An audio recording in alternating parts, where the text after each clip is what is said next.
Hi, my sweet friends, and welcome back to Crochet Every Day with Judy. We are reading again today from The Wizard of Oz, starting with Chapter 20, The Dainty China Country. While the woodman was making a ladder from wood which he found in the forest, Dorothy lay down and slept, for she was tired by the long walk. The lion also curled himself up to sleep, and Toto lay beside him. The Scarecrow watched the woodman while he worked and said to him, "I cannot think why this wall is here, nor what it is made of." "Rest your brains and do not worry about the wall," replied the woodman. "When we have climbed over it, we shall know what is on the other side." After a time, the ladder was finished. It looked clumsy, but the Tin Woodman was sure it was strong and would answer their purpose. The Scarecrow waked Dorothy and the lion and Toto and told them that the ladder was ready. The Scarecrow climbed up the ladder first, but he was so awkward that Dorothy had to follow close behind and keep him from falling off. When he got his head over the top of the wall, the Scarecrow said, "Oh my!" "Go on!" exclaimed Dorothy. So the Scarecrow climbed farther up and sat down on the top of the wall, and Dorothy put her head over and cried, "Oh my!" just as the Scarecrow had done. Then Toto came up and immediately began to bark, but Dorothy made him be still. The lion climbed the ladder next, and the Tin Woodman came last, but both of them cried, "Oh my!" as soon as they looked over the wall. When they were all sitting in a row on the top of the wall, they looked down and saw a strange sight. Before them was a great stretch of country having a floor as smooth and shining and white as the bottom of a big platter. Scattered around were many houses made entirely of china and painted in the brightest colors. These houses were quite small, the biggest of them reaching only as high as Dorothy's waist. There were also pretty little barns with china fences around them, and many cows and sheep and horses and pigs and chickens, all made of china, were standing about in groups. But the strangest of all were the people who lived in this queer country. There were milkmaids and shepherdesses with bright-colored bodices and golden spots all over their gowns, and princesses with most gorgeous frocks of silver and gold and purple, and shepherds dressed in knee breeches with pink and yellow and blue stripes down them and golden buckles on their shoes, and princes with jeweled crowns upon their head, wearing ermine robes and satin doublets, and funny clowns in ruffled gowns with round red spots upon their cheeks and tall pointed caps. And, strangest of all, these people were all made of china, even to their clothes, and were so small that the tallest of them was no higher than Dorothy's knee. No one did so much as look at the travelers at first, except one little purple china dog with an extra large head, which came to the wall and barked at them in a tiny voice, afterward running away again. "How shall we get down?" asked Dorothy. They found the ladder so heavy they could not pull it up. So the Scarecrow fell off the wall, and the others jumped down upon him so that the hard floor would not hurt their feet. Of course, they took pains not to light on his head and get the pins in their feet. When all were safely down, they picked up the Scarecrow, whose body had quite flattened out, and patted his straw into shape again. "We must cross this strange place in order to get to the other side," said Dorothy, "for it would be unwise for us to go any other way except due south." They began walking through the country of the China people, and the first thing they came to was a China milkmaid milking a China cow. As they drew near, the cow suddenly gave a kick and kicked over the stool, the pail, and even the milkmaid herself, all falling on the china ground with a great clatter. Dorothy was shocked to see that the cow had broken her leg short off, and that the pail was lying in several small pieces, while the poor milkmaid had a nick in her left elbow. "There!" cried the milkmaid angrily. "See what you have done! My cow has broken her leg, and I must take her to the mender shop and have it glued on again. What do you mean by coming here and frightening my cow?" "I'm very sorry," returned Dorothy. "Please forgive us." But the pretty milkmaid was much too vexed to make any answer. She picked up the leg sulkily and led her cow away, the poor animal limping on 3 legs. As she left them, the milkmaid cast many reproachful glances over her shoulder at the clumsy strangers, holding her nicked elbow close to her side. Dorothy was quite grieved at this mishap. "We must be very careful here," said the kind-hearted woodman, "or we may hurt these pretty little people so they will never get over it." A little farther on, Dorothy met a most beautifully dressed young princess who stopped short as she saw the strangers and started to run away. Dorothy wanted to see more of the princess, so she ran after her, but the China girl cried out, "Don't chase me! Don't chase me!" She had such a frightened little voice that Dorothy stopped and said, "Why not?" "Because," answered the princess, also stopping a safe distance away, "if I run, I may fall down and break myself." But could you not be mended? Asked the girl. Oh, yes, but one is never so pretty after being mended, you know, replied the princess. I suppose not, said Dorothy. Now there is Mr. Joker, one of our clowns, continued the China lady, who is always trying to stand upon his head. He has broken himself so often that he is mended in 100 places and doesn't look pretty at all. Here he comes now, so you can see for yourself. Indeed, a jolly little clown came walking toward them, and Dorothy could see that in spite of his pretty clothes of red and yellow and green, he was completely covered with cracks, running every which way and showing plainly that he had been mended in many places. The clown put his hands in his pockets, and after puffing out his cheeks and nodding his head at them saucily, he said, My lady fair, why do you stare at poor old Mr. Joker? You're quite as stiff and prim as if you'd eaten up a poker. Be quiet, sir, said the princess. Can't you see these are strangers and should be treated with respect? Well, that's respect, I expect, declared the clown, and immediately stood upon his head. Don't mind Mr. Joker, said the princess to Dorothy. He is considerably cracked in his head, and that makes him foolish. Oh, I don't mind him a bit, said Dorothy. But you are so beautiful, she continued, that I am sure I could love you dearly. Won't you let me carry you back to Kansas and stand you on Aunt Em's mantel shelf? I could carry you in my basket. That would make me very unhappy, answered the China princess. You see, here in our country we live contentedly and can talk and move around as we please, but whenever any of us are taken away, our joints at once stiffen, and we can only stand straight and look pretty. Of course, that is all that is expected of us when we are on mantel shelves and cabinets and drawing-room tables, but our lives are much pleasanter here in our own country. I would not make you unhappy for all the world, exclaimed Dorothy, so I'll just say goodbye. Goodbye, replied the princess. They walked carefully through the China country. The little animals and all the people scampered out of their way, fearing the strangers would break them, and after an hour or so the travelers reached the other side of the country and came to another China wall. It was not so high as the first, however, and by standing upon the lion's back, they all managed to scramble to the top. Then the lion gathered his legs under him and jumped on the wall. But just as he jumped, he upset a China church with his tail and smashed it all to pieces. That was too bad, said Dorothy. But really, I think we were lucky in not doing these little people more harm than breaking a cow's leg in a church. They are all so brittle. They are indeed, said the Scarecrow, and I am thankful I am made of straw and cannot be easily damaged. There are worse things in the world than being a scarecrow. Chapter 21. The Lion Becomes the King of Beasts. After climbing down from the China wall, the travelers found themselves in a disagreeable country, full of bogs and marshes and covered with tall, rank grass. It was difficult to walk without falling into muddy holes, for the grass was so thick that it hid them from sight. However, by carefully picking their way, they got safely along until they reached solid ground.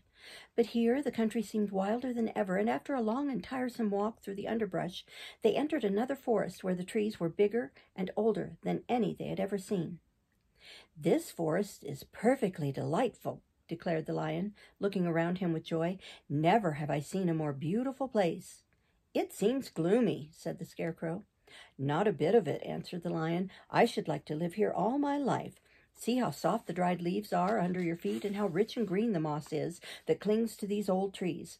Surely no wild beasts are in the forest now. Surely no wild beast could wish a pleasanter home. Perhaps there are wild beasts in the forest now, said Dorothy. I suppose there are, returned the lion, but I do not see any of them about. They walked through the forest until it became too dark to go any farther. Dorothy and Toto and the lion lay down to sleep while the woodman and the Scarecrow kept watch over them as usual. When morning came, they started again. Before they had gone far, they heard a low rumble, as of the growling of many wild animals. Toto whimpered a little, but none of the others was frightened, and they kept along the well-trodden path until they came to an opening in the wood in which were gathered hundreds of beasts of every variety. There were tigers and elephants and bears and wolves and foxes and all the others in the natural history, and for a moment Dorothy was afraid. But the lion explained that the animals were holding a meeting, and he judged by their snarling and growling that they were in great trouble. As he spoke, several of the beasts caught sight of him, and at once the great assemblage hushed, as if by magic. The biggest of the tigers came up to the lion and bowed, saying, "Welcome, O King of Beasts! You have come in good time to fight our enemy and bring peace to all the animals of the forest once more." "What is your trouble?" asked the lion quietly. "We are all threatened," answered the tiger, "by a fierce enemy which has lately come into this forest. It is a most tremendous monster, like a great spider, with a body as big as an elephant and legs as long as a tree trunk. It has 8 of these long legs, and as the monster crawls through the forest, he seizes an animal with a leg and drags it to his mouth, where he eats it as a spider does a fly. Not one of us is safe while this fierce creature is alive, and we had called a meeting to decide how to take care of ourselves when you came among us." The lion thought for a moment. "Are there any other lions in this forest?" he asked. "No, there were some, but the monster has eaten them all, and besides, there were none of them nearly so large and brave as you. If I put an end to your enemy, will you bow down to me and obey me as king of the forest?" inquired the lion. "We will do that gladly," returned the tiger, and all the other beasts roared with a mighty roar. "We will." "Where is this great spider of yours now?" asked the lion. "Yonder, among the oak trees," said the tiger, pointing with his forefoot. "Take good care of these friends of mine," said the lion, "and I will go at once to fight the monster." He bade his comrades goodbye and marched proudly away to do battle with the enemy.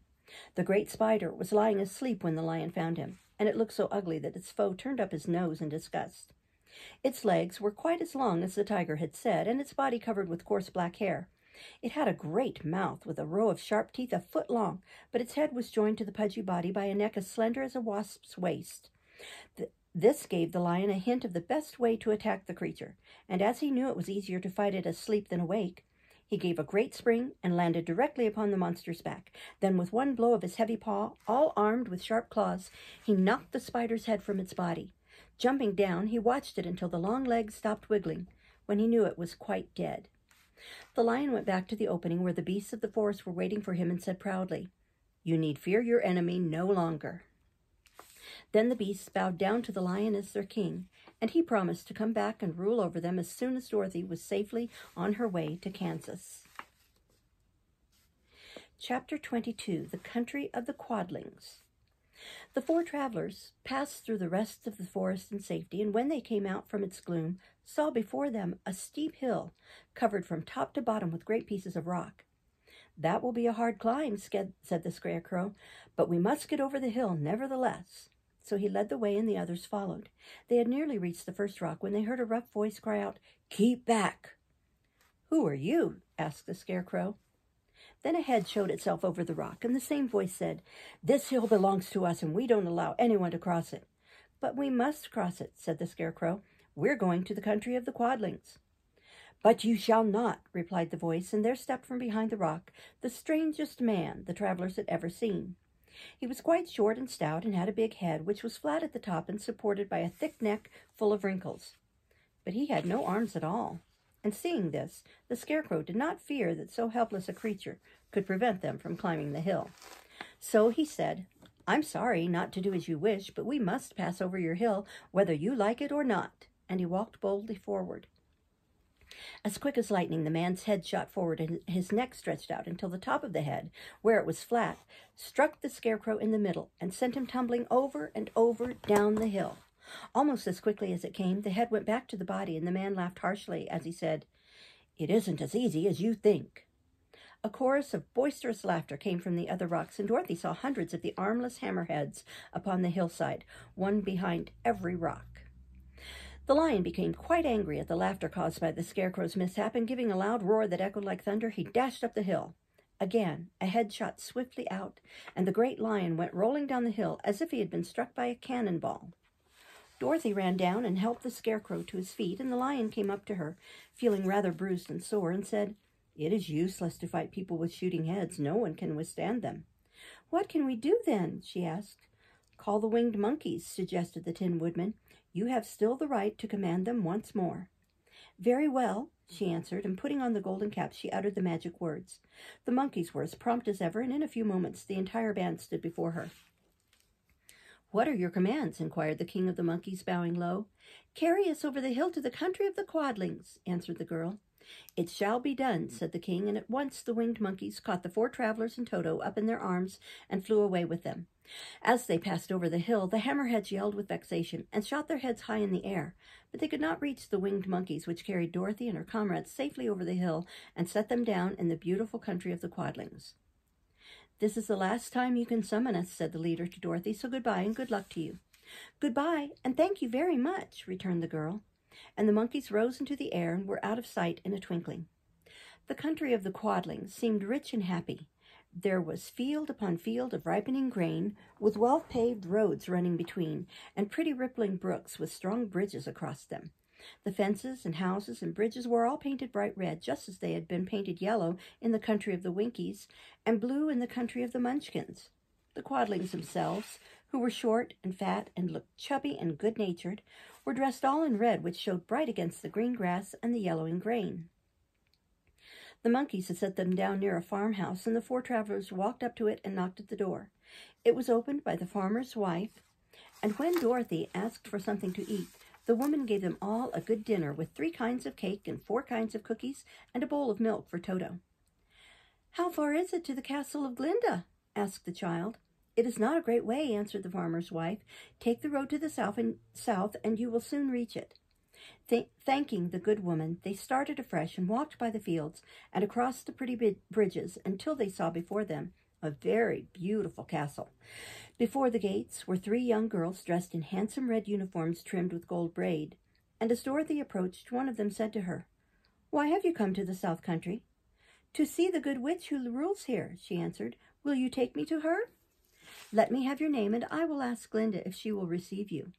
They told who they were, and the girl soldier went into the castle. After a few moments, she came back to say that Dorothy and the others were to be admitted at once. We'll stop there and start next time with chapter 23, and that tomorrow will be the last 2 chapters of the book. Thank you for listening. Bye-bye.